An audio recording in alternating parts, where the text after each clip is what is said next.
that I applied to and I got. Then I was able to stay for the winter and do a whole year there. So to give a little bit of like a, oh, yep. Yeah, that is what it looks like in winter when you look out the windows. So you got a little taste of that. So the South Pole, which is in Antarctica, Antarctica actually means no bears, and so that's the opposite of the Arctic, where there are polar bears who live there. So like Arctic bears, Antarctic no bears, and so there's just penguins, seals, but no actual polar bears, which is good, so we don't have to worry about getting attacked. The first recorded sightings of the continent itself were in 1820. It's disputed about who actually did that, but the year is 1820 when several people were able to see it. And it was Amundsen, a Norwegian, who was the first to actually get to the South Pole during a race with Scott, who was British, who also later perished in that same journey, but that was in 1911 when they finally were able to get to the actual South Pole itself. And, oh yeah, does this have a laser pointer? But the little yellow circle is where McMurdo Station, where I was stationed, is, so just north of the South Pole. And so American involvement, it began with U.S. sealers and whalers who were operating around many of the northern islands, collecting furs and oil. And it was Admiral Byrd who was actually the first to fly over the South Pole in 1929 as a part of a private expedition, which then led to a lot of domestic interest and support. So the U.S. Navy established 2 bases in 1939 through 1940. And Operation High Jump in 1946 to 47 by the Navy was the single largest expedition ever to explore Antarctica. And then following that, Operation Deep Freeze 1, because every year we basically continue to do Operation Deep Freeze. But in 56 to 57, the Navy established 7 different research stations there. And the U.S. then signed the Antarctic Treaty in 1959, which maintains Antarctica as a peaceful continent and a scientific preserve. So like even though the military often provides a lot of assistance getting there, it's demilitarized and everyone is supposed to be collaborating regardless of other international conflicts going on. And then in 1982, the National Science Foundation, NSF, was directed to solely manage the program with direct Navy support ending in 1998, but still using a lot of military logistics to get supplies down there and keep the lights on. And so the U.S. today operates 3 stations with civilian contractors and then DoD logistics support. And so the NSF, that's the National Science Foundation, they're the ones that as a civilian oversight of the program. So it's a government agency, and they kind of do both the overall contract selection and then the science support. And then the program within the NSF that runs Antarctica is the United States Antarctic Program. And so there's the logo for the USAP program. And so there's the 3 stations, McMurdo in the grid south, and then the South Pole, and then Palmer Station on the peninsula. Those are the 3 U.S. stations. So yeah, the NSF manages all 3 of those. The McMurdo Station, Munson Scott South Pole Station, and Palmer Station. And then the Air Force, New York Air National Guard, and Coast Guard provide transportation and logistics support. And then the NSF also selects which grants get funded and which research teams go down each year for each of the 3 stations. So because they're still primarily research stations. And so McMurdo Station, where I was, and that's a picture of what McMurdo Station looks from above on a little hill. It's the largest station on the continent with a peak summer population of around 1,200 people. It's located on a volcanic island, and it is the southernmost harbor. And it has 2 airfields that support McMurdo, the South Pole Station, and then many other field camps on that side of the continent. So it's kind of like a hub that a lot of both U.S. program goes through, and then also we offer international support to some other programs nearby. Since it's a very nice resource to have on the continent. And the closest station that we provide assistance to is Scott Base, which is New Zealand Station. That's 2 miles away. We have a connected road we can visit, and it's fun to go over there. And we actually share a power grid, which is kind of exciting. And so to get there, we travel by air generally. So that's a C-17. We fly out from Christchurch, New Zealand. And it's about a 5-hour flight. There also are LC-130, so these are skier aircraft. So it's a smaller plane, but it actually has, instead of, like it has wheels, but also has skis that can lift down so it can land on ice and snow. Those ones take about 8 hours from Christchurch to McMurdo, but then primarily those are used to fly to the different field camps like South Pole or the West Antarctic ice sheet stations there. And then we also have smaller, like private aircraft that are used. So these are Baslers by Ken Bork Air, which is a Canadian company. And the fun thing with these Baslers is, I mean, they've been retrofitted so many times, but this airframe flew on D-Day. But because they don't have a lot of fancy like hydraulics and electronic components, they don't freeze as bad. So they can operate in a lot of those higher altitudes and colder temperatures without damage. So they're very useful craft, but they're not, not made anymore. So they keep on getting retrofitted. But they have a little plaque inside. One flew. There's two that we had when I was there. One flew on D-Day. One flew the day after D-Day, which is kind of exciting. And then for local field support, we also have helicopters that will fly to like the dry valleys, which are nearby, and things within like several hours, or like within the island that land transportation is not really possible. But those are shorter flights, and like smaller amounts of cargo and personnel can be transported. And by sea, that's where we get most of our supplies. They come in on a cargo ship on a pier that's made out of layers of ice that they work on, and so it's like 16 feet of ice, and that's how they unload and unload. So it's not like a physical like dock. It's made out of ice, and so we need in order to get to it though in the summer. First, the Coast Guard sends an icebreaker down to kind of carve things up. So here's a little time lapse that a friend took of the icebreaker helping the cargo ship kind of come in. And it is the Polar Star is the only heavy cutter that the United States has at the moment, that they're working on building some more, but that's taking some time. And so then we also have, there's the cargo ship coming in, and then we also have for fuel, a tanker ship will come in and unload the fuel that we need for the next 1 to 2 years. And then on occasion, like when I was there, we were lucky enough to have one of the science ships come in. So these are contracted out by the NSF. This was the Nathaniel B. Palmer, and they do ocean experiments around like the sea and the coastline. And so then by ice, so like there's some dirt roads on the in town on the island, but mostly it's ice roads that they groom and will make to travel, because there's not much exposed dirt, even if it's there's land underneath the ice. But so here, these are some of the land vehicles we have, and this is out at the airfield on the ice shelf itself. So like 200 feet below is probably water. But we have things called the cargo cresses with giant, like, wheels taller than people, deltas, and then even a couple of small vans in the back with just snow tires. And we also have large tractors. That's a case tractor that the firefighters use to have, in case there's a fire on the airfield, they have foam trucks. And then we also have piston bullies as tracked vehicles for going into areas with more deeper snow. I had to use one of those to go out to a remote science site to do some repairs. So that was kind of exciting. And then they also have old snowcats from the Navy days that are still running, because like unless it's broke, it's so expensive to get new things down that it'll just keep working until they are forced to replace it. And so some local life forms that are in the area, most of it is either underwater, and there's a few that will seasonally come up on land. So like these are sea spiders, which normally are quite small, but it's a good example of Arctic and Antarctic gigantism, where if the water's really cold, organisms grow really slow, and also get really big. So these are like this, maybe the size of like a dinner plate. And they move really slow, so it's not too scary, but they are a little freaky. And then, of course, there's Weddell seals and scuba birds.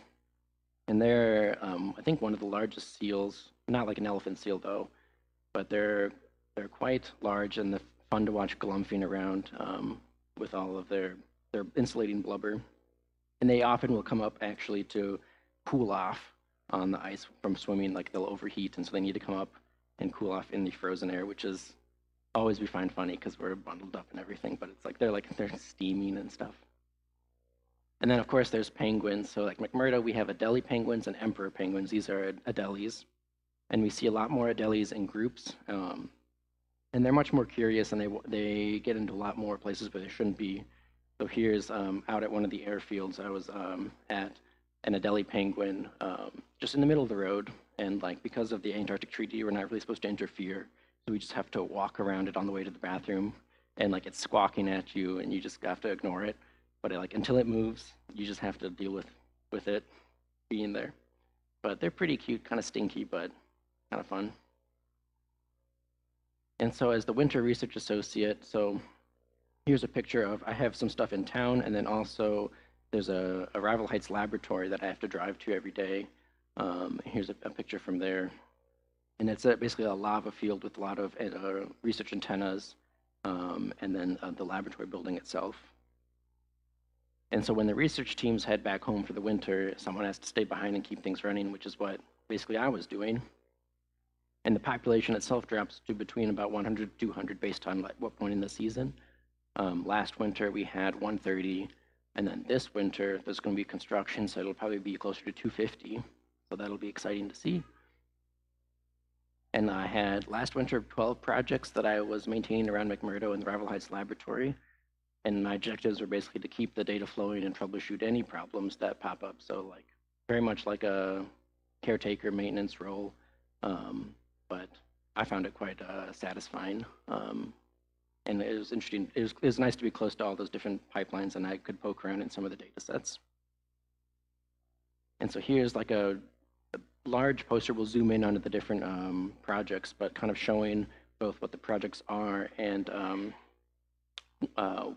what they are and where they are.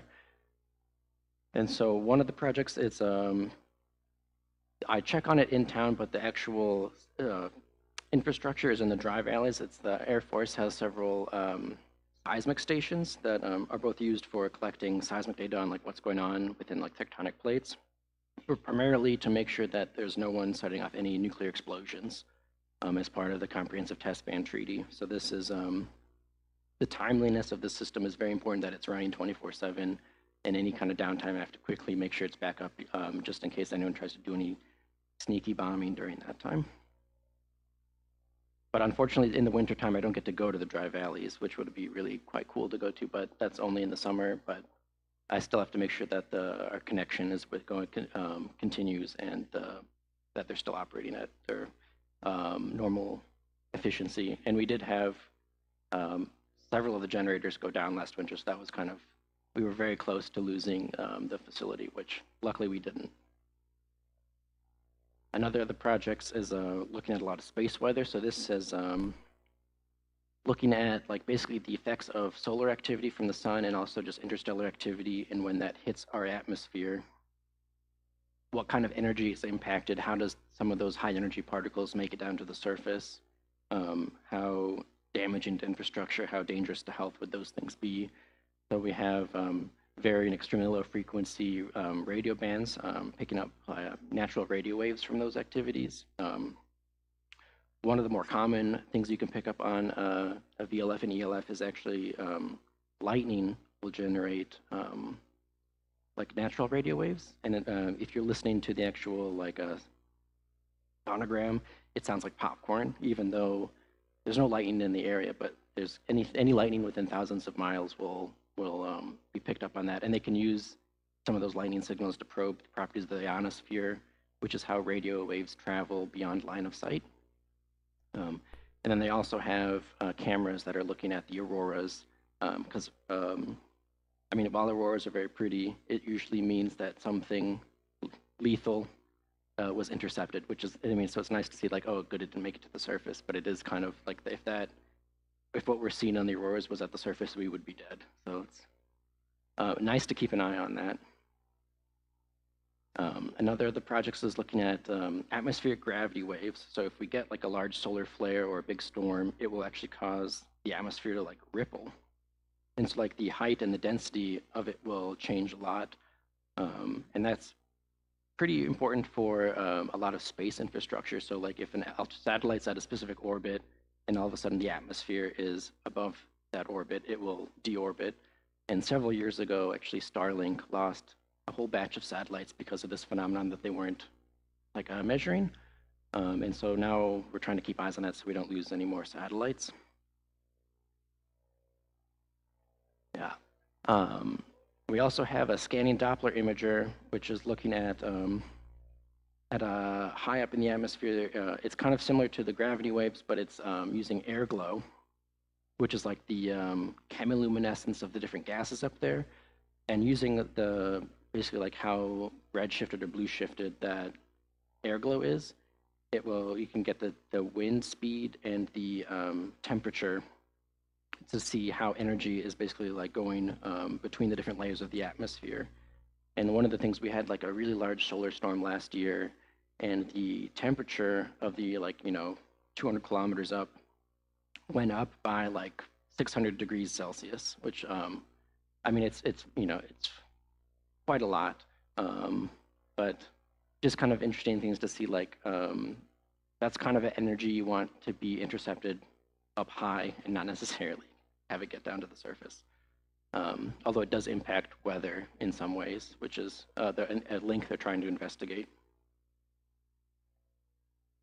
And then we also have a radar array. There's multiple of these radar arrays all over the world, but we have a couple to look at specifically like where the auroras are happening and like on each side of the auroras for any kind of how those plasma irregularities, which auroras are one of, how they move, interact, and disperse. We also have several UV monitors because there still is an ozone hole over Antarctica, as well as measuring for surface ozone as a nice measure of what a natural level of like ozone. So ozone on the surface is considered smog, but it can be very hard to measure in like subtle parts of the world because of human activity. There's just much more contamination. So like to know like what the base state should be in a clean environment, we use some surface ozone monitoring there, and that's through NOAA, National Oceanic and Atmospheric Administration. We also have several automated weather stations that, for the most part, run on their own, but sometimes need a little bit of tender love and care. And these keep track of like meteorological data that's been going on for close to a century in some parts. And it's nice to have these historical data sets to then look through and see how things are shifting or changing. Like we had like the warmest winter, close to the warmest on record this last winter, where like temperatures never really got below -20, which is pretty warm for winter, but still quite cold for us. So it's just interesting to track those trends. We also have several equipment that we're testing for. So UNAVCO, which is now called EarthScope, they do a lot of GPS testing, and so it's like equipment they put in the field that should run on its own, and basically like they're testing it to see how it could work if they wanted to try to deploy in more remote areas with less support. So it's a lot of like working and like we're trying to create a product that can be used without any staff on hand. And they also have different nodes these are nodes. Over the winter, we just charge them and maintain them, but in the summer, they put them on the glaciers around the continent to track how they are flowing, if they're speeding up, slowing down, how fast they're moving. So a lot of the inland stations are on ice that's like, maybe a mile before you get to the actual rock below. Like South Pole itself is, moving several meters a year because it's just on, it's like at 11,000, 10,000 foot elevation, but most of that's ice. And then we also have another part of the Comprehensive Test Ban Treaty is using infrasound network. So this is the station I had to go to on the Piston Bully. It's several like miles out of town, and that's using any kind of pressure wave to try to detect large explosions. So when the Hunga-Tonga volcano erupted, that was picked up on here.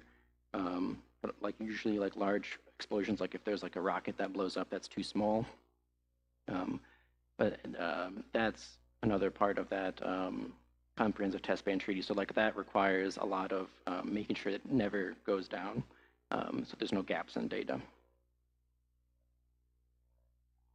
So those are there might be some changes over this next winter. There was some talk of adding like 2 different projects, and maybe some of these will have completed. But that all kind of depends on what people are able to do this summer right now before I get down again. And so, yep, I can do any questions. And then I know this was a popular video for people. It's just some Adelie penguins. And of course, like every animal, they have to poop.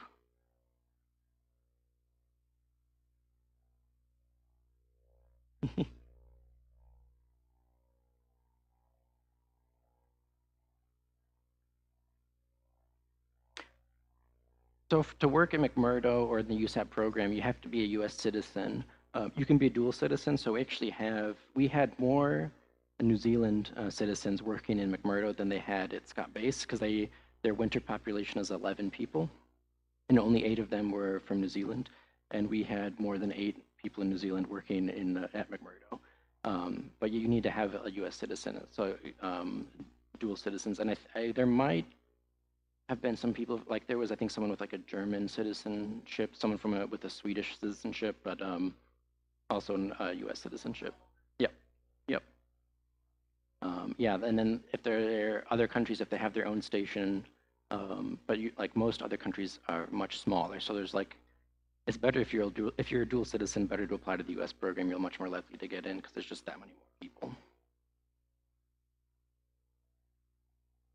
Yep, there's like several dozen people's entire job is just grooming and compacting that ice so that it can like planes can land on it. And is it the FAA that manages like, yeah, they send down like an inspection plane to kind of test the runway to make sure it passes each year. That's kind of fun to see them. They basically just take off and land over and over again.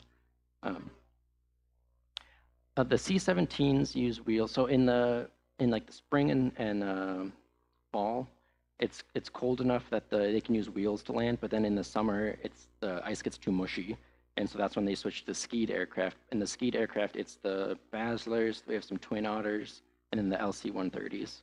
And then the C-17s aren't able to make it down again until it gets colder.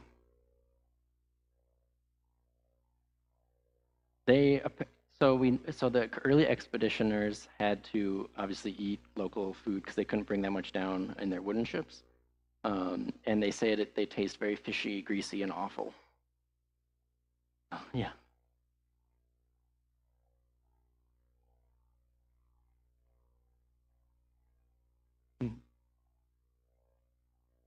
Mm-hmm. Yeah, a lot of it, yeah, because it's a very clean, dry sky. So like it's it's one of the driest deserts, and so there's very, very little air pollution and like haze. And so like the visibility, like you can see, there are like mountain ranges like 60 miles more away that are look just crystal clear. And it's really pretty because of that. But then also means like you have great views looking straight up. There's so little moisture or anything in the air. And so yeah, there's like no like light pollution, air pollution, and then during the winter it's dark for like the sun sets for like 3 months, but there's twilight on each end, so you get really about a month and a half of like really good darkness 24/7. Yeah. Oh yeah. They do a lot of, in the summer especially, they'll go out and do ice core drilling. And then we keep them in the cooler on station. And then when the vessel comes, they load them up and ship them to we have an ice core repository in Colorado where each lab kind of keeps their cores as like a library that people can then use. And so then one of my friends actually, he's the refrigerator technician. He has to travel. He has to be with the ice cores the entire way from the ice, on the ship, on land, up to Colorado to make sure that the refrigerator doesn't break and it all melts. But yeah, there's a lot of ice coring that happens in the summer, and like that gets shipped off. There's a lot of the summer science is about collecting those kinds of physical samples and then getting them to the laboratories to do their analysis themselves. They tried to do a lot of the analysis on ice itself, but the expense and trying to get all those high precision equipment to not break just got to be too much. And it's like the universities already have all of this on their own, so it's just let's just ship it to them, and then rather than having to try to pay to do it there itself. There is, over the winter, there is a federal marshal as he's the station manager. Um, and but there's not supposed to be like weapons, 'cause it's as like a demilitarized scientific preserve.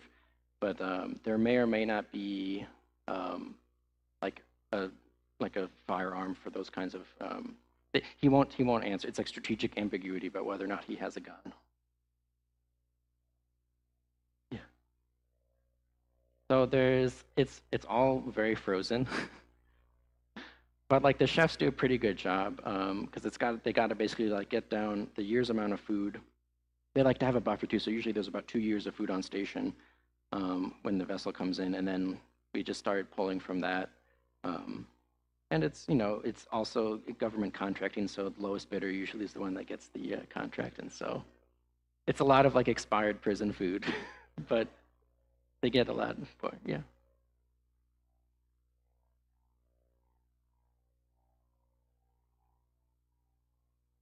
So it can get for the summer, it can get above freezing for a little bit, like, but probably not much, like probably not 40 Fahrenheit. But like between like -10 to 30 is pretty common in summer, and then winter, I'd say like 0 to -40 to -40.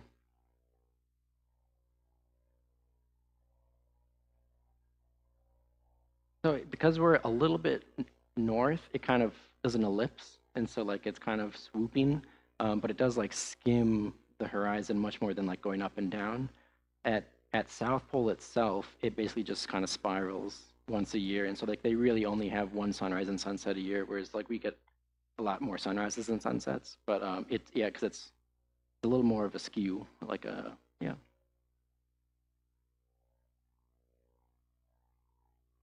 No.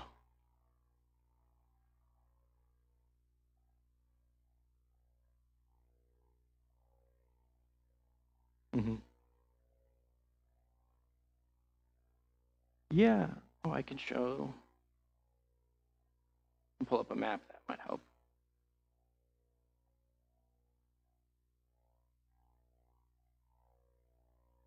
Because yeah, to go straight south from South America gets you to Palmer Station on the peninsula through the Drake Passage. Yeah. So the little like thumb that's sticking out, that would be if you went south from South America. McMurdo is south of New Zealand. Um, and then South Africa would be at the upper right.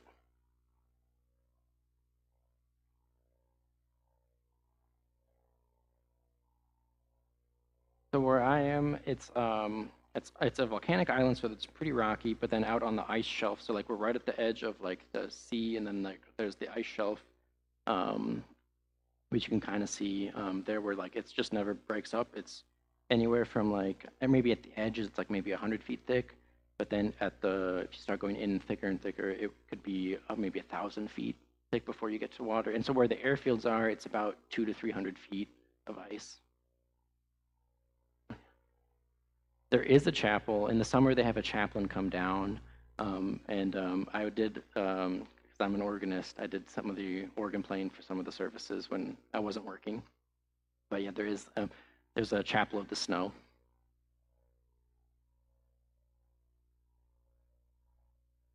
So the water source, it's all reverse osmosis, like desalination plant.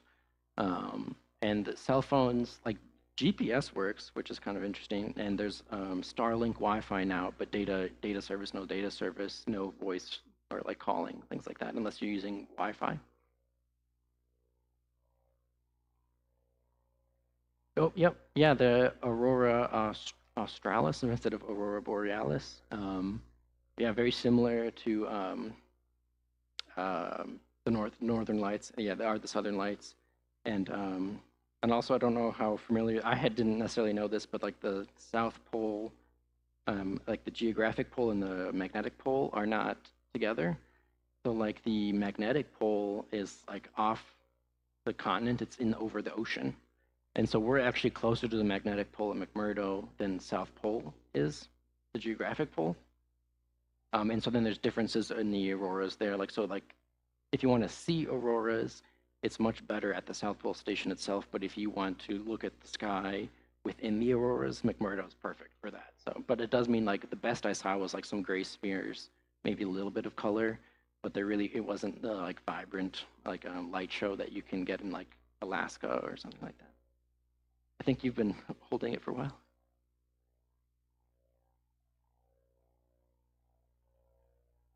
We get a lot of blizzards, and there is snow. It can be sometimes hard to tell if it's falling from the sky or if it's just blowing from like somewhere else on the continent. Because it's a very dry, powdery snow, so it doesn't really it can drift and get really hard compacted like cement, but it's not. Until before that happens, it's very fluffy and can just blow anywhere. But yeah, there's like no rain. They do get rain at Palmer Station. That is far north enough. But at McMurdo, it's just blizzards, windstorms, and cold.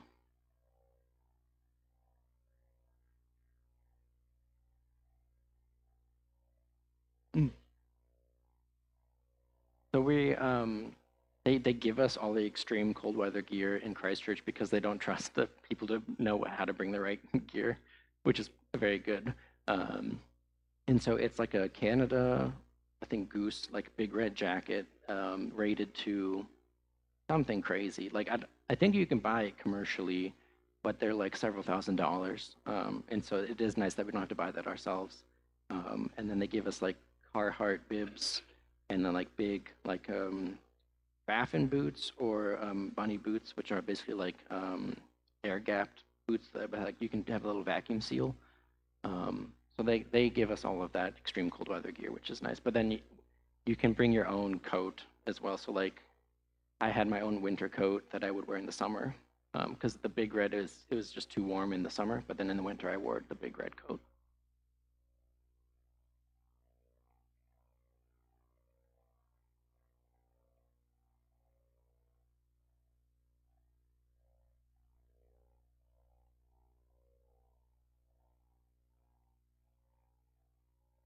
Yeah. I'd say like so I really like working down there. A year to five, I think I could see myself still doing it. It's what's tricky is like so you have to go through a lot of like, intense health screenings, and also just like as the contract will be changing pretty soon, so it'll be different companies managing the station. I mean, the NSF will still be operating it, but it'll be different company, and so like whether or not I want to isn't necessarily the main factor in whether or not I can go down and work there. So it's kind of like I would like to, but it's not necessarily in my power to make it so. But for the foreseeable future, I really like working down there, and I think it's a pretty great time.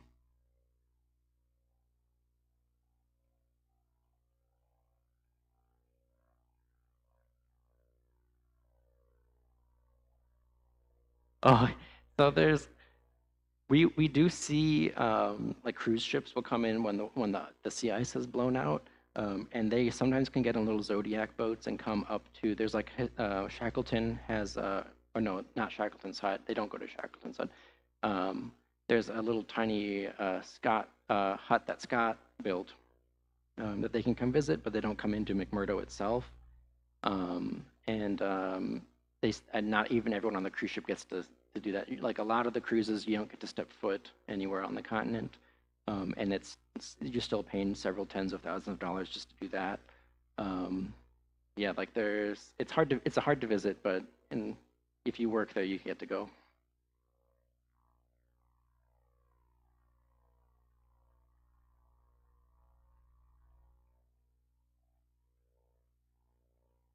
I I mean, I kind of like the challenge of that harsh environment. Like it's kind of I find it almost kind of cozy in like like when there's a big winter storm and you're inside and you're like, oh, that's nice. Um, and then if you have to go out into that storm and then you get to come back in, that's even more exciting. So like It's I like both aspects of it. But yeah, like I find the research pretty interesting, even just in the little support role I'm doing, and then also just the environment is really cool to be in, and like getting to you know survive down there is exciting.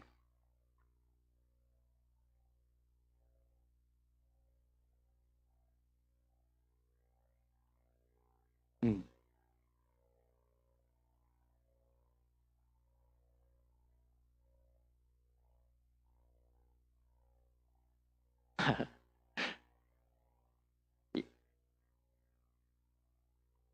Yeah, so it's built to like a lot of times like you have to have a higher standard of like the electronics not to break in those climate, and a lot of times it's much like older. So like McMurdo has been or and like the Arrival Heights laboratory even has been around since like the 50s, 60s.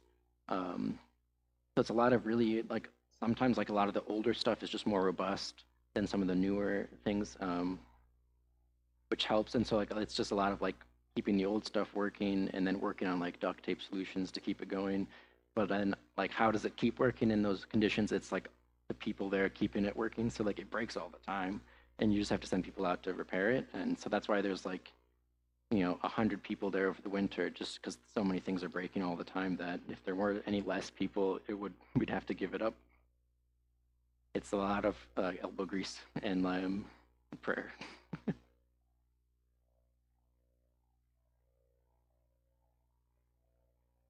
Yes, yeah, I think it's its own plate. I don't think there's any other. Yeah, it's not connected to any landmass. So it used to be up near like Australia and India, part of like Gondwana, like 20 million years ago or so. I don't look up those numbers, but then yeah, it's been shifting. So because yeah, it used to be like a rainforest, tropical, like dinosaurs and stuff on there. But yeah, then as it moved south, everything got colder and buried. And so like there are good fossils if you can get deep under the ice. You can find some cool fossils. Um, yeah.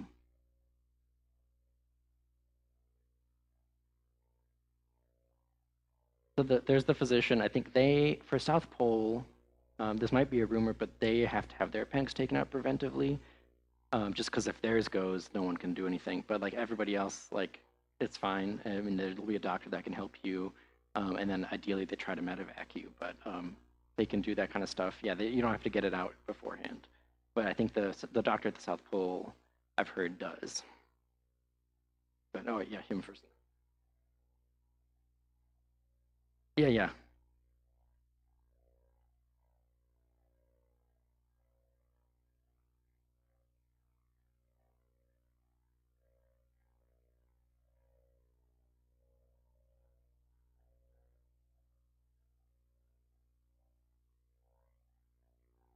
Oh yeah.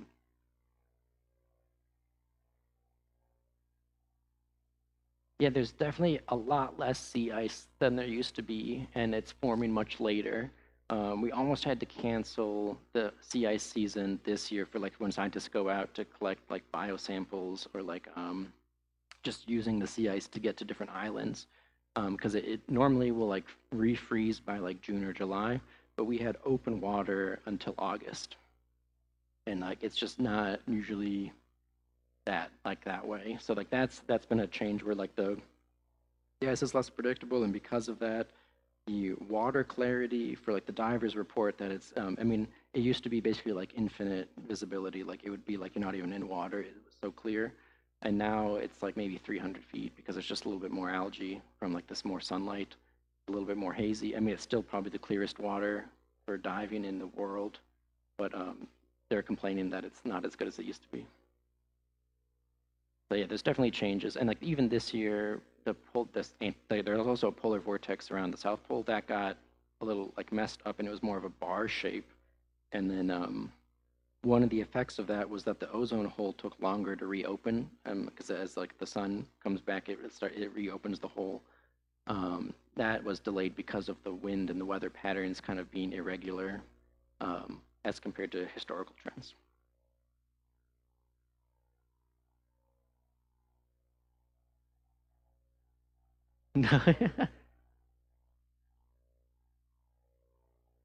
Oh yeah, yeah. I mean, Yeah, I think that when you listen to people's language, they use a bit of both. Like I think a lot of people like going back down to Antarctica, but then when they're like, oh, back down to like the States, people will sometimes say, and so like it is. But then it's also like, and like when everything's north of you, like it's not really a useful like where you're going. You know, it's all one direction. Um, so it does kind of like how you yeah navigate is a little bit weirder. Yeah, yeah.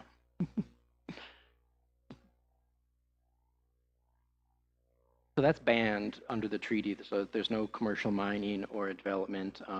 We have a little craft fair that you can, if you have little crafts, you can sell. But that's like the limit of commercial activity that you can do. There is like though a store to buy supplies, but it's not supposed to be like profitable. It's more like from the NSF subsidizing basically like so that it's like we'll buy a chocolate bar for like $3 or $4, even though with shipping it probably would be like 10, 15. So like yeah, it's not like there's a one of the contractors does run the store down there to buy like if you need a shirt or some chocolate. But even that's not supposed to be like a business or profitable. Like it's supposed to be break even and reinvesting into the business or the station itself. And the contract comes up for renewal in like a couple decades, and so we'll see what happens then. But for now, so we had last year it was between 30 to 40% women, which is one of the highest it's been. But it's usually much less than half. There are some of the smaller stations, like I think there was one of the UK stations had like 4 people. They were all 4 women. So like it's definitely getting much more balanced than it used to be when it was like only men.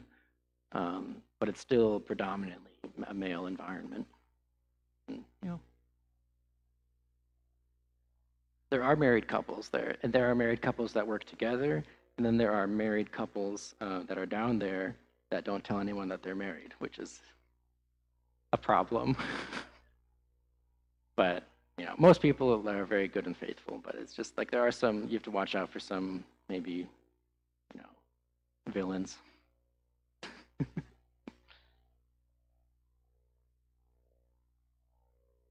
Yeah, there's like at least over 30 countries that have stations. I'm just thinking of so at midwinter we all send each other like little greeting cards, and so we got at least like 30, but not everyone sends one, and not every station is year round. But yeah, there's probably a good 100 or so stations, even just seasonal ones that like a whole score of countries operate. Um, like the U.S., you know, with the 1,200 or so people, that's about 25% of the population of for Antarctica. It's about 5,000 or so total people from like all the different countries that have stations down there. Um, and it's, I mean, yeah, for like a landmass, it's a little bit smaller than North America, but it is, yeah, there's like 5,000 people in, like, if you think of like 5,000 people between like Canada and US, it's kind of fun.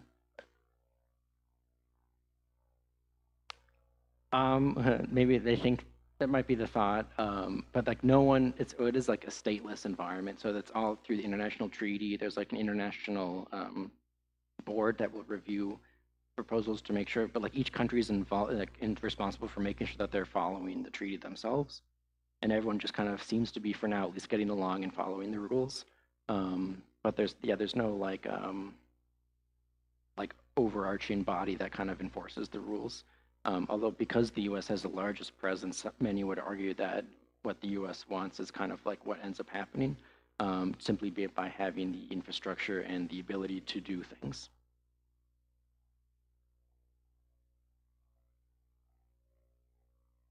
So the work weeks are 54-hour work weeks, 6 days a week, um, and with a 1 hour lunch break. And so you're working most of the time, but then you get Sundays off, um, and so a couple hours a day. But oh, that's yeah. Off season is my contract is February to October, and so I spent some time in New Zealand traveling. So I got back in November, and then So I've just been on like unpaid vacation for it's like a teacher's schedule except kind of flipped, which is I kind of I like that.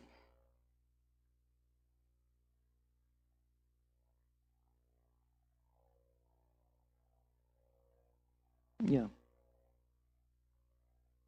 hmm They used to have an incinerator, but that was kind of polluting. So then they ship it all. They package it up, and so they when the ship comes in, they'll unload all the shipping containers, and then they take out the goods, refill it with garbage, waste, and trash, and then send it back north.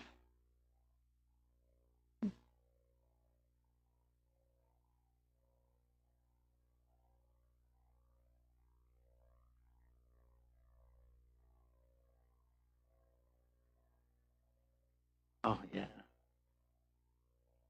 So like in the summer when there's like lots of people coming in and out, there's like it's called like the crud, which is like a low level cold that just kind of is pervasive and you could have it for weeks just because like there's just it's so dry, your like lungs, your all your mucous membranes are just stressed and like you're working so much, the sun's up all the time. So you just have symptoms. But then in the winter, once the last flight goes out, basically like everything normalized, no one was getting sick. Um, but then when I came back, it was kind of like catching up, and like people wouldn't even have to be sick, and I would pick something up from them and get like the sniffles. Like nothing too bad, but it was kind of like, yeah, like catching up on all the colds from the last year.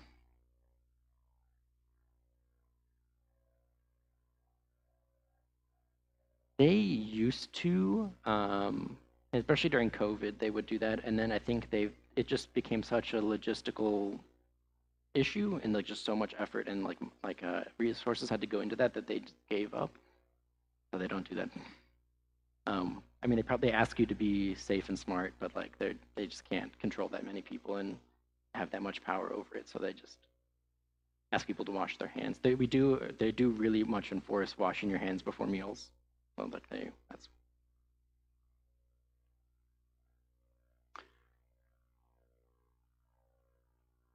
I think it's like negative, like they the same numbers, but like they'll just be like negative for south, and then if it's I can't remember if it's east or west is negative. Um, but I don't remember the actual coordinates, um, or what the equivalent would be in the northern hemisphere. That's a good question. Probably like northern Alaska, I would think.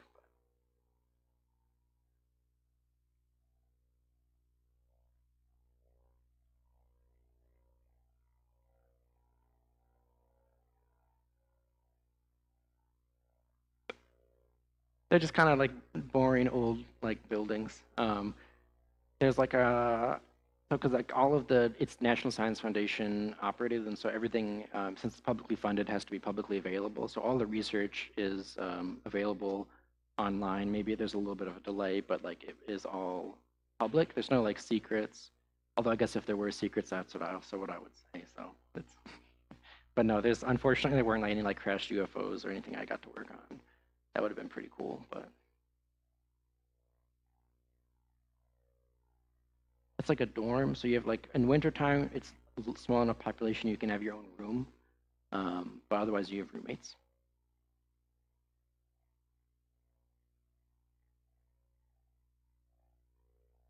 There used to be, and then not anymore, because part of wanting to get compliant with the treaty of like they don't want to introduce any outside organisms. Um, and so they did eventually. They removed all the sled dogs, brought them back to New Zealand, and also like machines got more reliable. Um, and there also was an issue with like it's not even just like if they could like if they tried to predate on any of the seabirds or like introduce diseases, but they also kind of if they were down there long enough, they'd start like wasting. And so like it wasn't necessarily a healthy environment for the dogs too. So they brought them back once they were able to get something else that do the same function.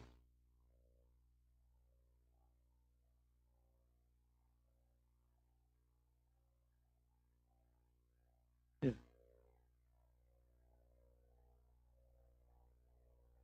Oh yeah, the thing I really wanted was beer on tap. That was really yeah. 'Cause- and yeah, like fresh vegetables but cooked. Yeah, because like frozen cooked is just kind of mushy, but like if you want something fried with a little bit of crunch, that was nice. Mhm.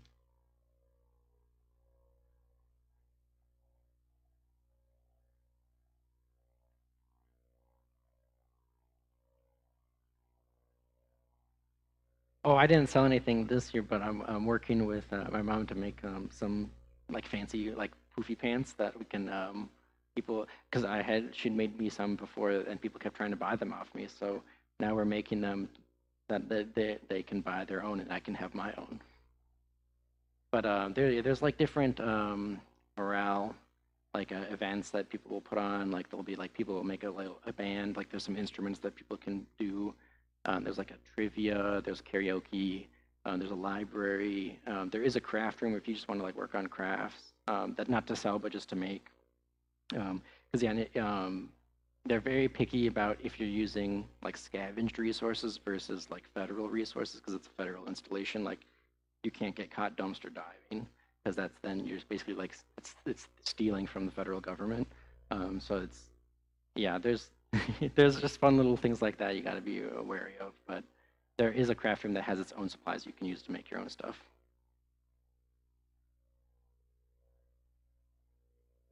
Oh yeah, there's some parties, yeah.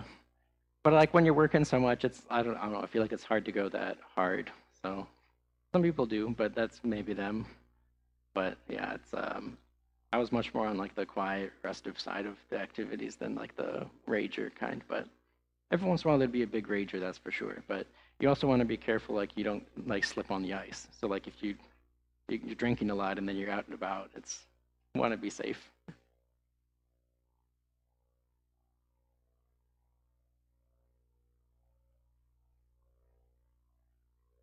I mean, I'll be around if anyone else has any follow-up questions. But yeah, not that there's a lot of 50s, 60s. So it seems like it's either people like starting off in their career they come down there, or they're at after a career they're down there. And there are some people who've been there for like 30 years where that has their career. And so like you'll get it's like a lot of 20s, 30s, and then like 40s, 50s. So I guess yeah, like pretty not mostly like on the older and the younger range of that. But mhm.